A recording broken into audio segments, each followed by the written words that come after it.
Greetings, God pleasers. Live from the PRCN Ruby microphone.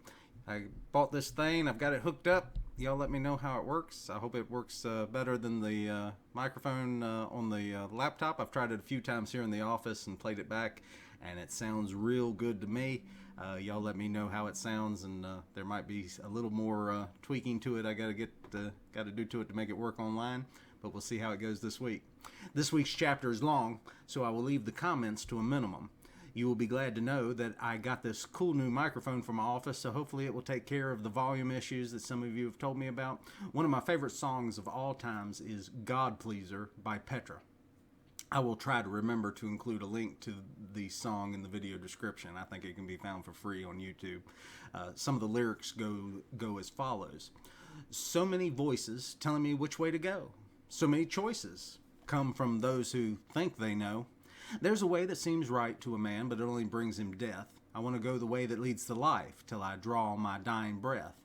Some make a sacrifice and never let it show. Some make a point of letting everybody know. Some will live their lives as unto men, and they have their reward. I just want to do everything I do with all my heart unto the Lord. I just want my life to glorify His Son, to make my Father proud that I'm His child before I'm done. No need to pat me on the back or stop to shake my hand. I just want to hear my Father say, well done.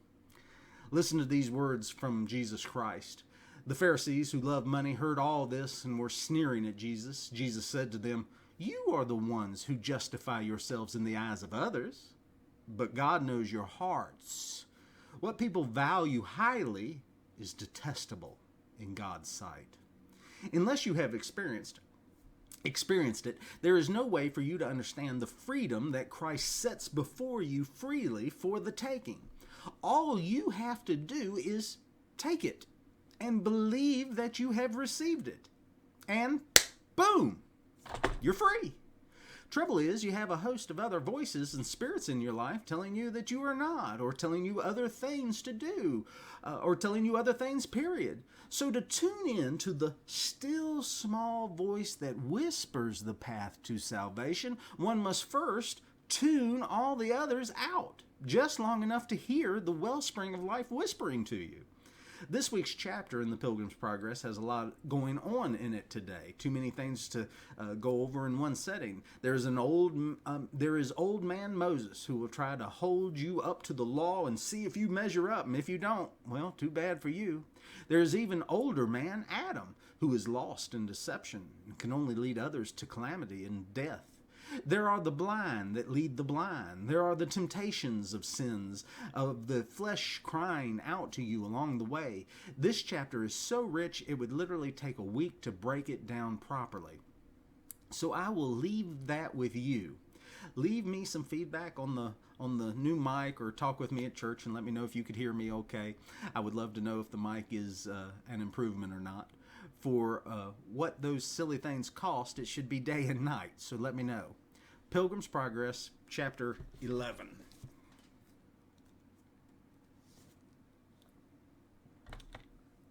Now, as Christian went on his way, he came to a little ascent, which was cast up on purpose that pilgrims might see before them. Up there, therefore, Christian went, and looking forward, he saw Faithful before him upon his journey. Then said Christian aloud, Ho, ho, so ho, stay, and I will be your companion. At that, Faithful looked behind him, to whom Christian cried again, Stay, stay till I come up to you. But Faithful answered, No, I am upon my life, and the avenger of blood is behind me. At this, Christian was somewhat moved, and putting to all his strength, he quickly got up with Faithful, and did also overrun him, so the last was first. Then did Christian vaingloriously smile, because he had gotten the start of his brother, but not taking good heed to his feet, he suddenly stumbled and fell, and could not rise again until Faithful came up to him. Then I saw in my dream that they went very lovingly on together, and had sweet discourse of all things that had happened to them in their pilgrimage. And thus Christian began. My honored and well-beloved brother Faithful, I am glad that I have overtaken you, and that God has so tempted our spirits that we can walk as companions in this so pleasant a path. I had thought, dear friend, to have had your company quite from our town, but you did get the start of me, wherefore I was forced to come thus much of the way alone. How long did you stay in the city of destruction before you set out after me on your pilgrimage? Till I could stay no longer, for there was great talk, presently after you were gone out, that our city would in a short time with fire from heaven be burnt down to the ground. What? Did your neighbors talk so? Yes, it was for a while in everybody's mouth. What? And did no more of them but you come out to escape the danger? Though there was, as I said, a great talk thereabout, yet I do not think they did firmly believe it. For in the heat of the discourse I heard some of them deridingly speak of you, and of your desperate journey, for so they called this your pilgrimage. But I did believe, and do still, that the end of our city will be with fire and brimstone from above, and therefore I have made my escape. Did you hear no talk of neighbor Pliable? Yes, Christian, I heard that he had followed you till he had come to the Slough of Despond, whereas some said he fell in, but he would not be known to have so done. But I am sure he was soundly bedabbled with that kind of dirt. And what said the neighbors to him? He hath, since his going back, been held greatly in derision, and that among all sorts of people. Some do mock and despise him, and scarce will any set him on work. He is now 7 times worse than if he had never gone out of the city. But why should they be so set against him, since they also despise the way that he forsook? Oh, they say, hang him! He is a turncoat. He was not true to his profession. I think God has stirred up even his enemies to hiss at him, and make him a proverb, because he had forsaken the way. Had you no talk with him before you came out? I met him once in the streets, but he leered away on the other side as one ashamed of what he had done, so I spoke not to him. Well, at my first setting out, I had hopes of that man, but now I fear he will perish in the overthrow of the city. For it has happened to him according to the true proverb, the dog is turned to his vomit again, and the sow that was washed to her wallowing in the mire. These are my fears of him too, but who can hinder that which will be? Well, neighbor faithful, said Christian, let us leave him and talk of things that more immediately concerns ourselves. Tell me now what you have met with in the way as you came, for I know that you have met with some things, or else it may be writ for a wonder. I escaped the slough that I perceive you fell into, and got up to the gate without that danger. Only I met with one whose name was Wanton, that had like to have done me a mischief. It was well you escaped her net. Joseph was hard put to it by her, and he escaped her as you did, but it had like to have cost him his life. But what did she do to you? You cannot think but that you know something. What a flattering tongue she had. She lay at me hard to turn aside with her promising me all manner of content. Nay, she did not promise you the content of a good conscience. You know that I mean all fleshly and carnal content. Thank God you have escaped her. The abhorred of the Lord shall fall into her ditch. Nay, I know not whether I did wholly escape her or no. Why, I trow you did not consent to her desire. No, not to defile myself, for I remembered an old writing that I had seen which said, her steps take hold of hell. So I shut mine eyes, because I would not be bewitched with her looks. Then she railed on me, and I went my way. Did you meet with no other assault as you came? When I came to the foot of the hill called Difficulty, I met with a very aged man who asked me what I was and whither bound. I told him that I was a pilgrim going to the celestial city. Then said the old man, Thou lookest like an honest fellow. Wilt thou be content to dwell with me for the wages that I shall give thee? Then I asked him his name and where he dwelt. He said his name was Adam the First, and that he dwelt in the town of Deceit. I asked him then what was his work and what the wages that he would give. He told me that his work was many delights, and his wages that I should be his heir at last. I further asked him what house he kept and what other servants he had. So he told me that his house was maintained with all the dainties of the world, and that his servants were those of his own begetting. Then I asked him how many children he had. He said that he had but 3 daughters, the lust of the flesh, the lust of the eyes, and the pride of life, and that I should marry them if I would.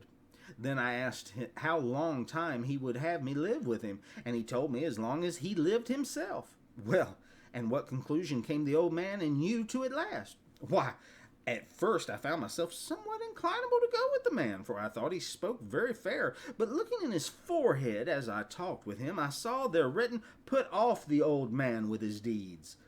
And how then?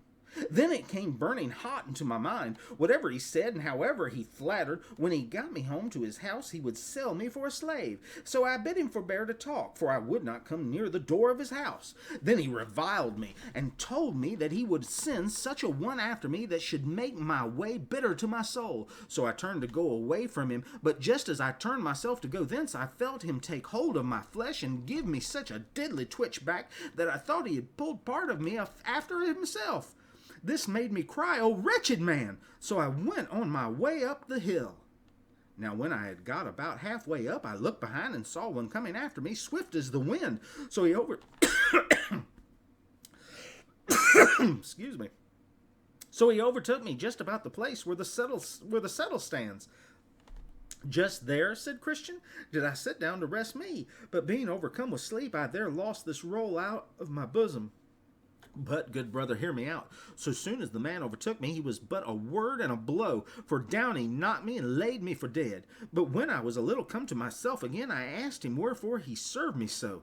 He said, because of my secret inclining to Adam the first. And with that he struck me another death blow on the breast, and beat me down backward, so I lay at his feet as dead as before. So when I came to myself again, I cried his mercy, but he said, I know not how to show mercy, and with that knocked me down again. He had doubtless made an end of me, but that one came by and bid him forbear. Who was it that bid him forbear? I did not know him at first, but as he went by, I perceived the holes in his hands and in his side. Then I concluded that he was our Lord, so I went up the hill. That man that overtook you was Moses. He spareth none, neither knoweth he how to show mercy to those that transgress his law. I know it very well. It was not the first time that he has met with me. It was he that came to me when I dwelt securely at home and told me he would burn my house over my head if I stayed there. But did you not see the house that stood there on the top of the hill, on the side of which Moses met you? Yes, and the lions too, before I came at it. But for the lions, I think they were asleep, for it was about noon, and because I had so much of the day before me, I passed by the porter and came down the hill.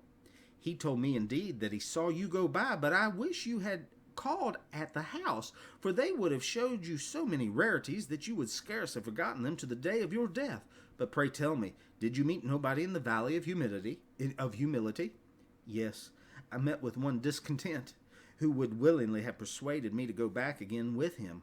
His reason was for that the valley was altogether without honor. He told me, moreover, that there to go was the way to disobey all my friends, as pride, arrogance, self-conceit, worldly glory with others, who he knew, as he said, would be very much offended if I made such a fool of myself as to wade through this valley. Well, and how did you answer him? I told him that although all these that he named might claim kindred of me, and that rightly, for indeed they were my relations according to the flesh, yet since I became a pilgrim they have disowned me, as I also have rejected them, and therefore they were to me now no more than if they had never been of my lineage. I told him, moreover, that as to this valley he had quite misrepresented the thing, for before honors humility, and a haughty spirit before a fall. Therefore, said I had rather go through this valley to the honor that was so accounted by the wisest, than choose that which he esteemed most worthy our affections. Met you with nothing else in that valley?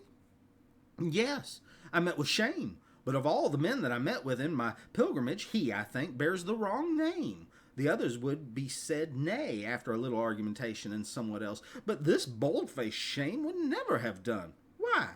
What did he say to you? What? Why, he objected against religion itself. He said it was a pitiful, low, sneaking business for a man to mind religion. He said that a tender conscience was an unmanly thing, and that for a man to watch over his words and ways so as to tie up himself from that hectoring liberty that the brave spirits of the time accustomed themselves unto would make him the ridicule of the times.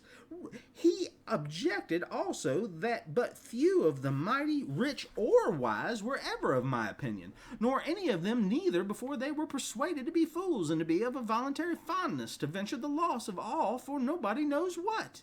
He moreover objected the base and low estate and condition of those that were chiefly the pilgrims of the times in which they lived.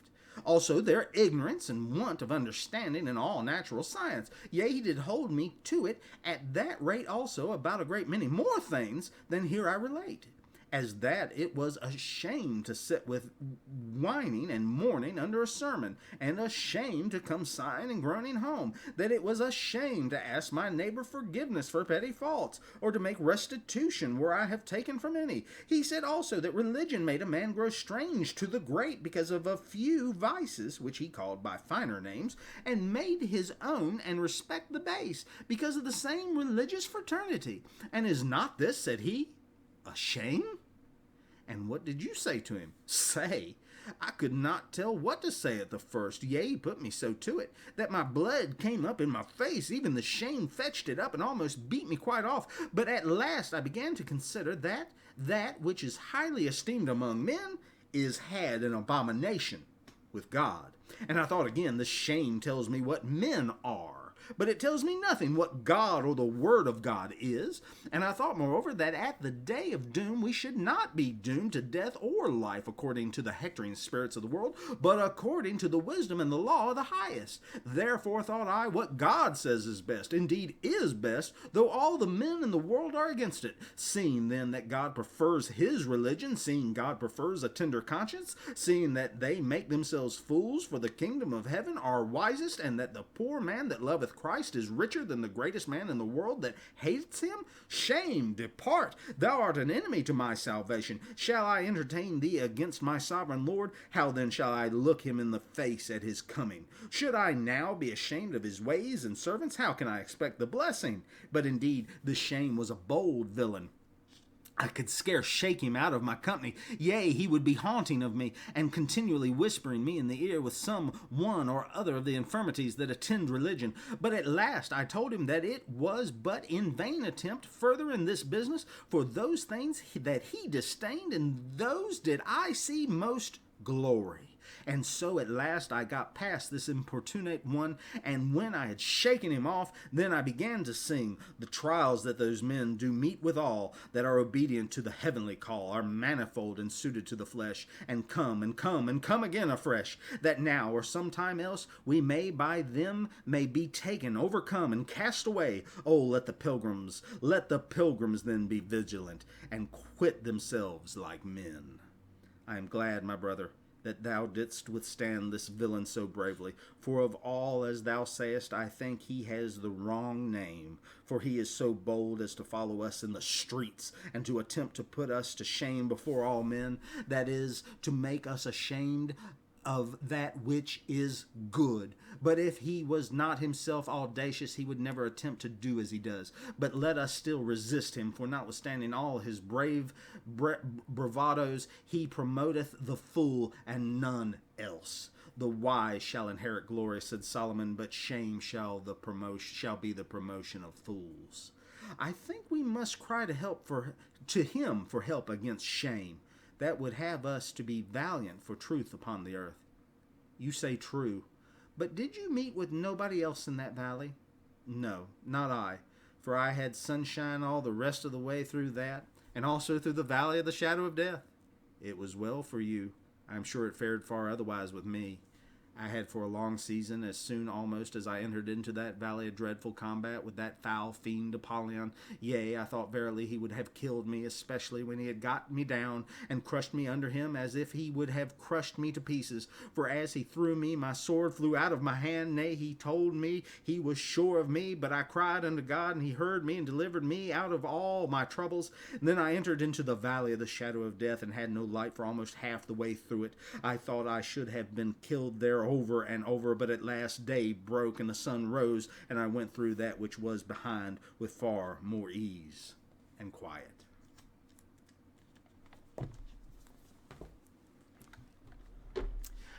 Proverbs chapter 3 ends with these words: the wise inherit honor, but fools get only shame.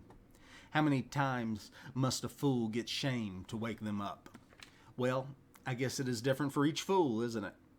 While the way to the celestial city is the same for everyone, the journey looks slightly different to each one of us.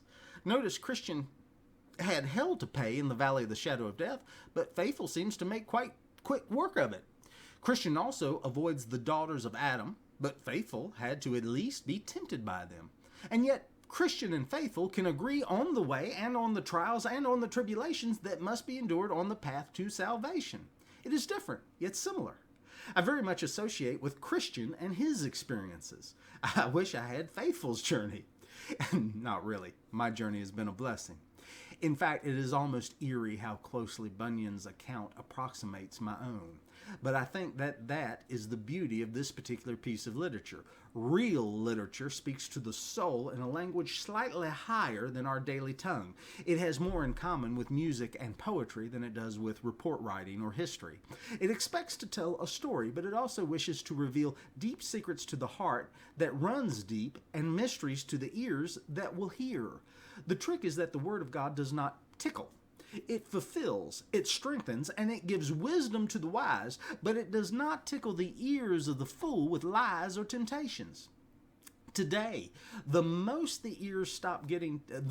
that the ears stop getting tickled, our culture seems to turn the channel or flip the station or stream the next YouTube channel, forward the next Spotify song, what have you, and basically just does whatever it must to return to the blissfully ignorant state of having our ears tickled. Which brings us full round to the message of the Pilgrim's Progress today. The city of destruction is gonna burn. Would you like to know the way out? There is one way out, and one way out only. I want to be a God pleaser. Don't want to be a man pleaser. I just want to do the things that please the Father's heart. Godspeed, God pleasers.